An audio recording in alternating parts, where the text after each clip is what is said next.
नमस्कार दोस्तों, स्वागत है आप सभी का फिर से YouTube channel science by Anil sir पर।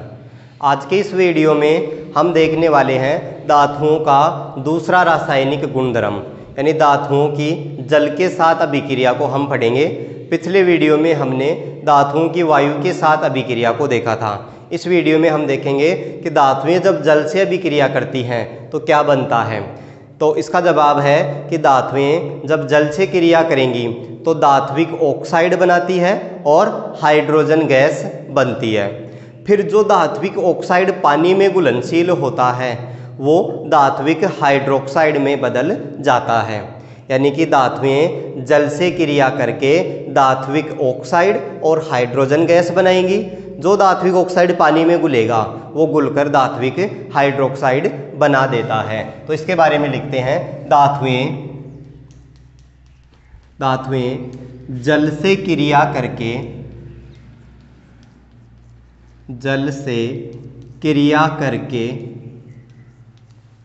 धात्विक ऑक्साइड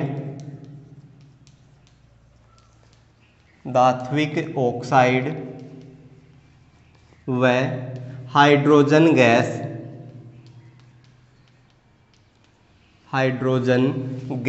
बनाती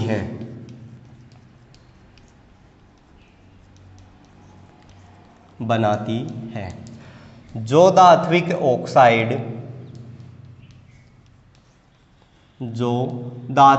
ऑक्साइड जल में घुलनशील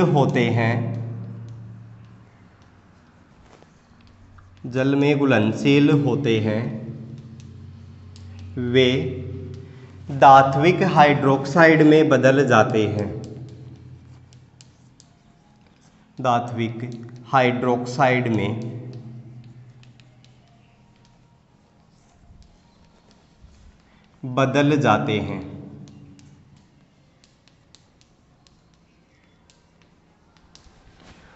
यानी कि सभी जो ऑक्साइड हैं वो जल में नहीं घुलते, सभी धातुएं जल से क्रिया नहीं कर पाती हैं। कुछ धातुएं जल के साथ तेजी से क्रिया करती हैं, कुछ धातुओं की जल से जो क्रिया है वो मंद गति से होती है, और कुछ धातुएं हैं वो जल से बिल्कुल भी क्रिया नहीं करती हैं। तो हम सभी धातुओं के बारे में देखने वाले हैं सक्रियता श्रेणी के आधार पे। सबसे पहले हम लेते हैं सोडियम और पोटेशियम के बारे में, कि सोडियम और जो पोटेशियम धातुएं हैं ये जल के साथ तेजी से क्रिया कर लेती हैं और धात्विक ऑक्साइड बनाती हैं। फिर ये धात्विक ऑक्साइड जल में भी घुलनशील होता है और वो धात्विक हाइड्रोक्साइड में बदल जाता है।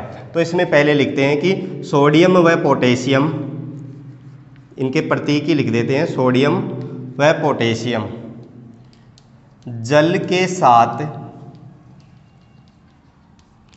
तेजी से क्रिया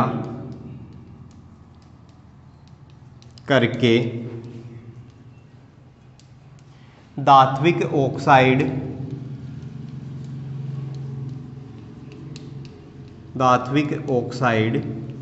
व हाइड्रोजन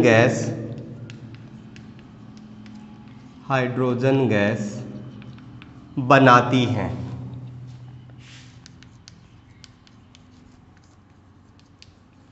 इनकी जो जल के साथ क्रिया है वो बहुत अधिक ऊष्माक्षेपी होती है और इतनी ज़्यादा ऊष्मा निकलती है कि ये हाइड्रोजन गैस जलने लग जाती है।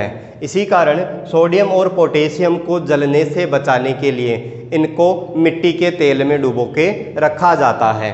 इसके लिए समीकरण देखें कि सोडियम और पोटेशियम दोनों के लिए, पोटेशियम के, इसकी जल के साथ अभिक्रिया करवाएं H2O।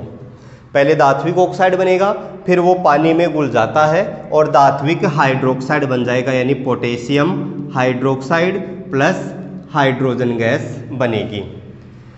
समीकरण को संतुलित करना चाहें तो हमें दोनों तरफ परमाणुओं की संख्या को बराबर करना पड़ेगा। बराबर करने के लिए यहाँ पे हम पहले 2 लगाते हैं।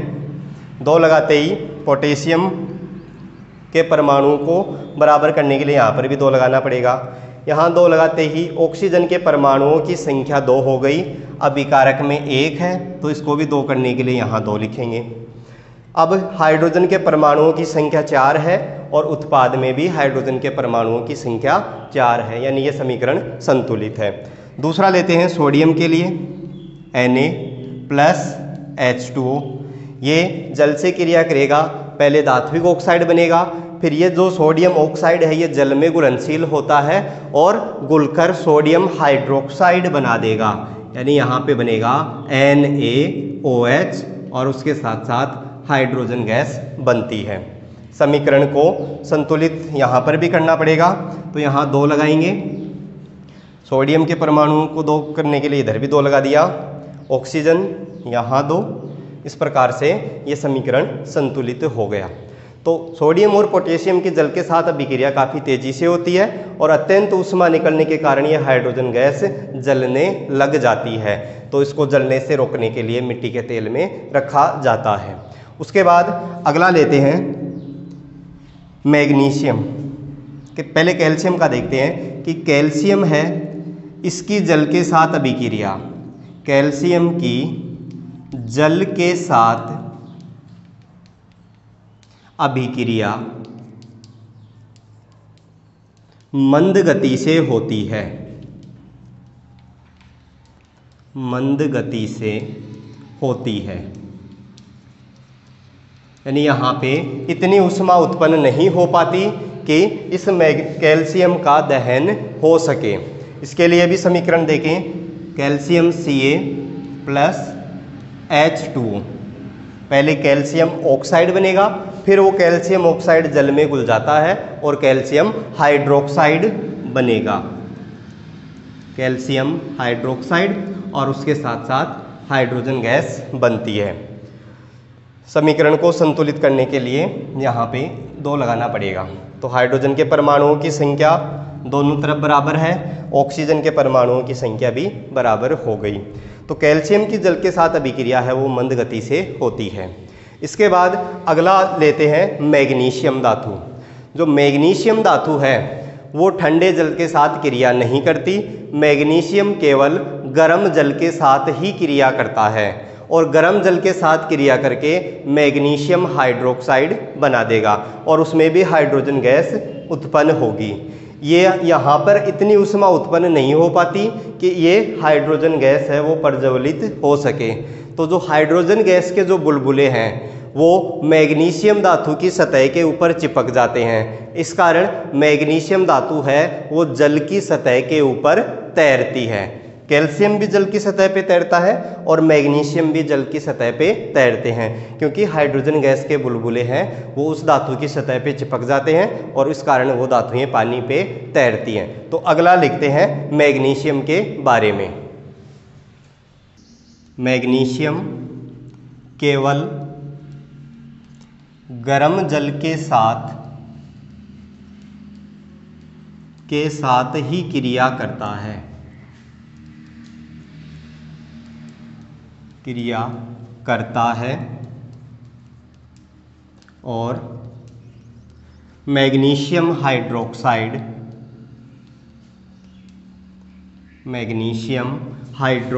व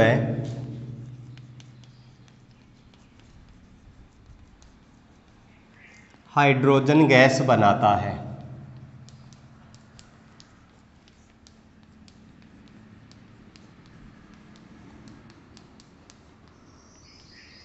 ये ठंडे जल के साथ क्रिया नहीं करता। यहाँ उत्पन्न हाइड्रोजन गैस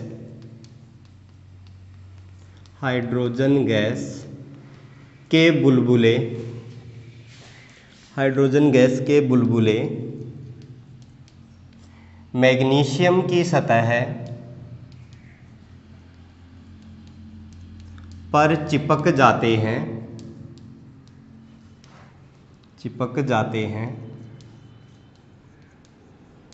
इस कारण मैग्नीशियम जल की सतह पर तैरता है। जल की सतह पे तैरता है। समीकरण लिखना चाहें Mg प्लस H2O। पहले मैग्नीशियम ऑक्साइड बनेगा, फिर वो जल में घुल जाएगा और मैग्नीशियम हाइड्रोक्साइड बना देगा, और उसके साथ साथ हाइड्रोजन गैस बनती है। समीकरण को संतुलित करने के लिए इसको 2 से गुणा करना पड़ेगा। अब ये समीकरण संतुलित है। इसके बाद सक्रियता श्रेणी में जो आगे धातुएं आती हैं वो आती है एल्यूमिनियम, जिंक और आयरन। एल्यूमिनियम, जिंक और आयरन ये धातुएं हैं वो जल के साथ क्रिया नहीं करती हैं। न तो ये गर्म जल के साथ क्रिया करेंगी और न ही ये ठंडे जल के साथ क्रिया करती हैं, बल्कि ये जो तीनों धातुएं हैं ये जलवाष्प या ये कहें भाप के साथ क्रिया करती हैं, और भाप के साथ क्रिया करने से केवल धात्विक ऑक्साइड बनता है। धात्विक हाइड्रोक्साइड यहाँ पे नहीं बनेगा, क्योंकि वो घुलता नहीं है। जो घुलेगा वही धात्विक हाइड्रोक्साइड बनाता है। तो एल्यूमिनियम, जिंक और जो आयरन है ये केवल भाप के साथ क्रिया करती हैं, भाप के साथ क्रिया करके धात्विक ऑक्साइड व हाइड्रोजन गैस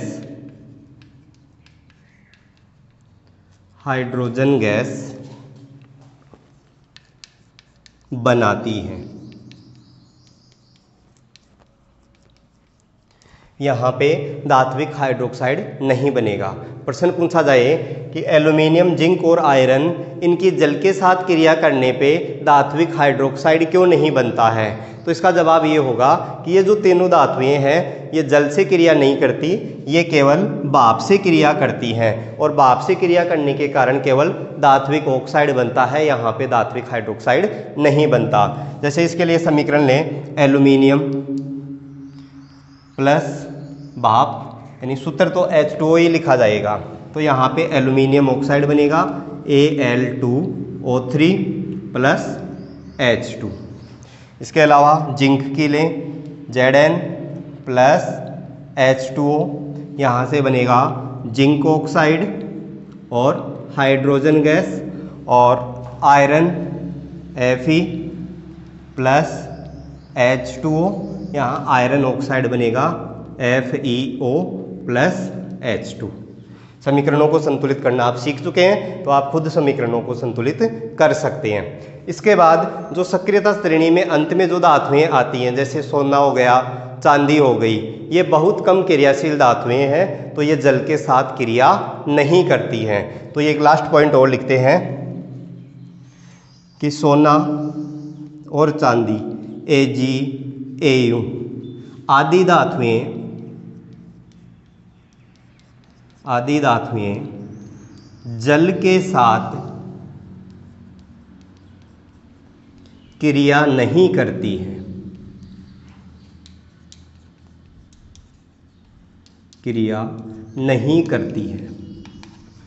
तो ये हो गया धातुओं का दूसरा गुणधर्म कि धातुओं की जल के साथ अभिक्रिया।